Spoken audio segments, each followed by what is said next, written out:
On va passer maintenant à notre seconde finaliste. Il s'agit d'une oratrice, la seule de la soirée ce soir. Elle a 23 ans. Son projet de vie, c'est d'être fleuriste.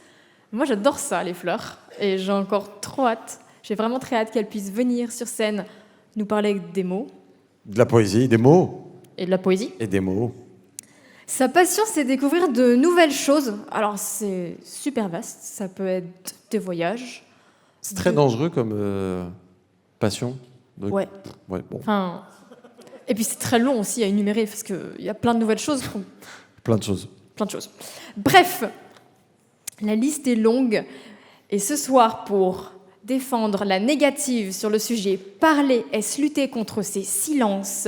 je vous prie de faire un tonnerre d'applaudissements et d'accueillir Sarah Simba.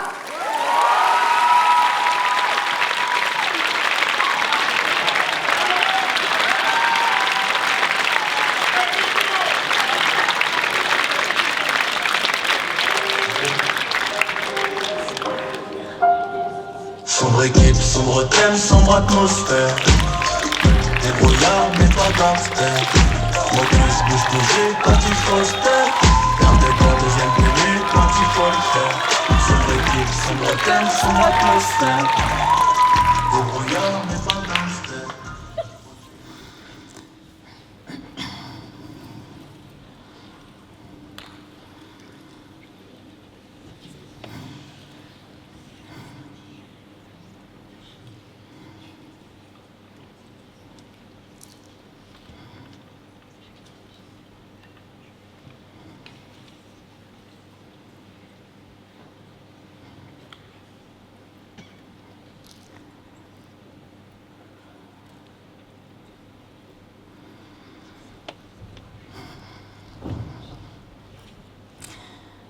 Juste, là, c'est pas le moment.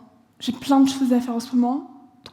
Tu le gardes pour toi et on en parle plus tard. Promis, tu le gardes et on en parle plus tard, ok ?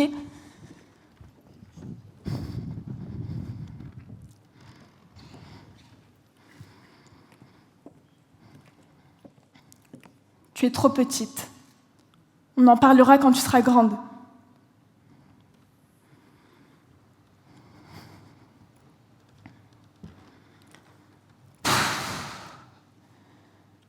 Tu vas quand même pas te mettre dans cet état-là pour ça ?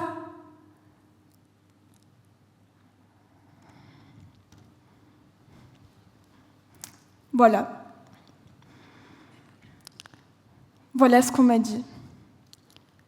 Voilà ce qu'on vous a sûrement aussi dit. On m'a balancé ces phrases. On me les a murmurées, imposées. Pas toujours frontalement, pas toujours brutalement, mais avec des silences, des soupirs, des regards qui fuient. Et à force, on finit par croire que parler, c'est lutter contre nos silences. On finit par croire que parler, c'est déranger, c'est être trop. Alors, on se censure, on s'excuse, on se tait.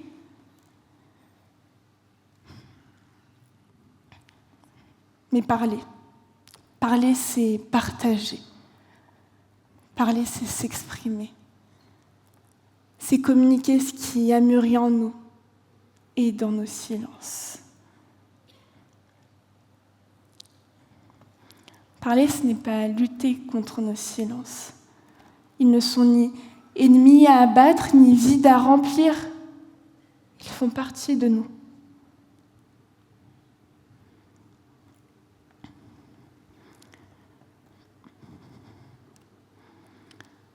Nos silences fondent nos paroles.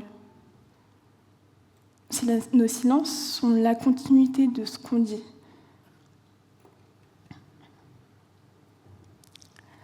Sans nos silences, pas de respiration. Et sans respiration, pas de parole. Nos paroles ne coupent pas la discussion, ils la rendent possible, ils lui donnent du rythme, de la vie. Et...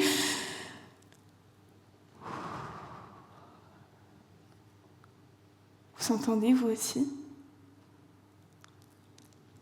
Sans le silence, entre mes mots, sans le silence après mes mots, sans vos silences pour écouter, réceptionner et comprendre, aucune communication, aucune.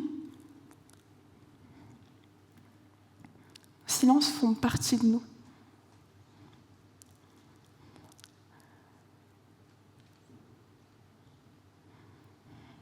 Ils sont entièrement de personnes.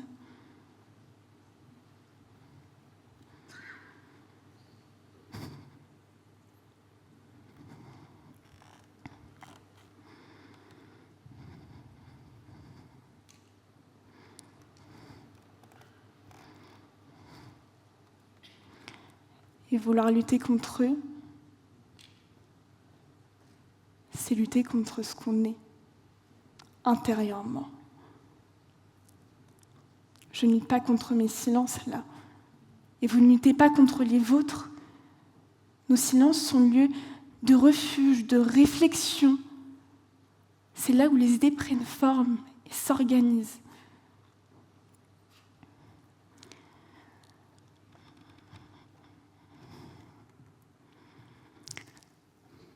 Pour moi, les silences ont été lieux de refuge, de repli et d'abri. C'était le seul endroit que j'avais quand j'étais petite pour y mettre le mal et le ressenti que j'avais face au mal qui m'entourait. Alors en grandissant, les silences sont devenus synonymes de ce que j'ai gardé, synonymes de traumatisme et de souffrance. Et vous ? Et vous tous ? Que faites-vous de vos silences ? Est-ce que vous les enfermez dans une boîte ? Vous les comprimez, vous les mettez de côté, vous les délaissez ? Ou est-ce que vous les accueillez ?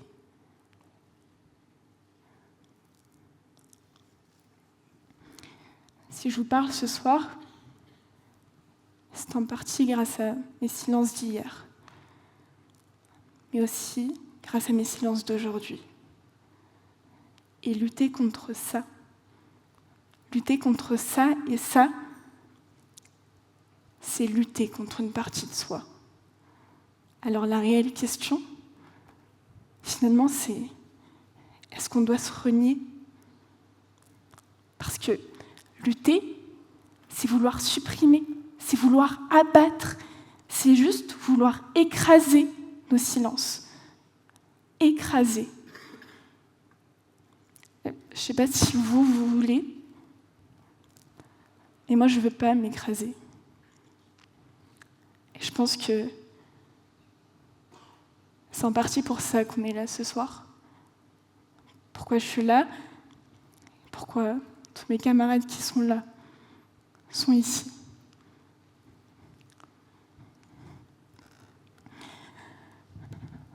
En vouloir écraser nos silences,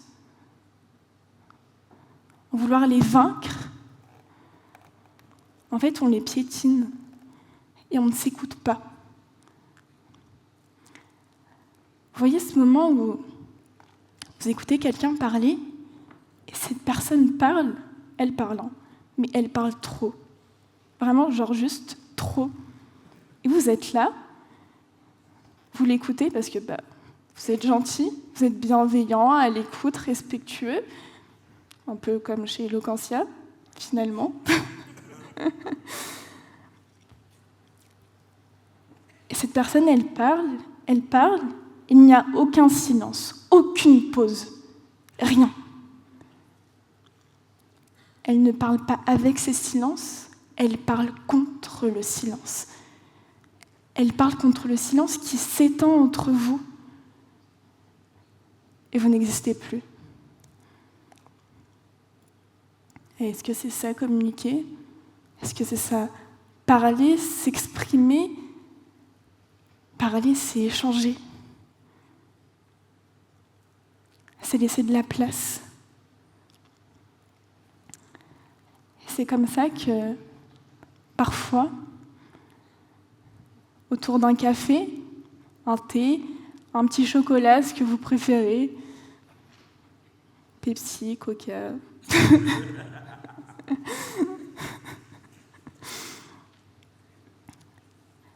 C'est comme ça que dans ces moments-là, on ose dire ce qu'on taisait. Et l'autre dit, moi aussi. Alors, on échange, on partage nos silences en douceur. Et c'est là que les grands changements peuvent commencer, en partageant nos silences. Et parfois, c'est sur scène, dans un opéra.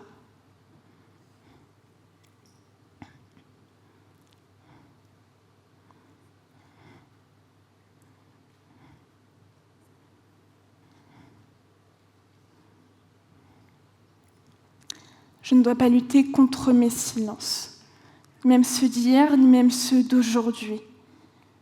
Je ne dois pas les taire, je ne dois pas enfouir ma douleur, ma souffrance,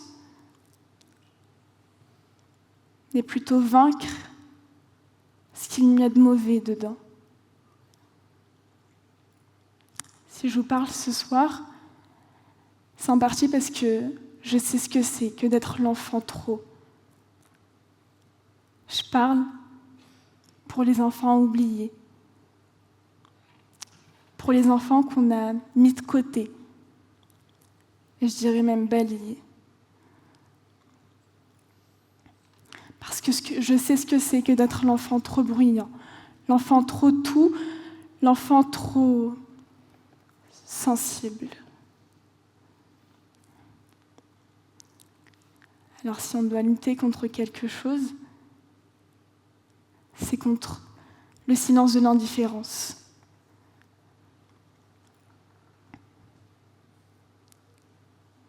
Contre le silence de ceux qui savaient, mais qui n'ont rien dit.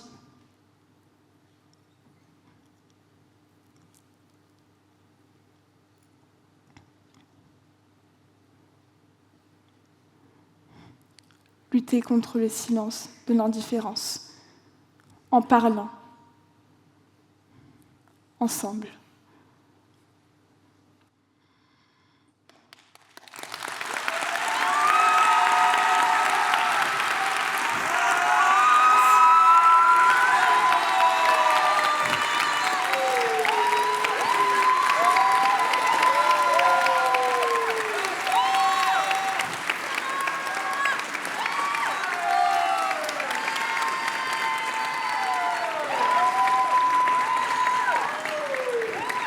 Un grand bravo, Bravo Sarah.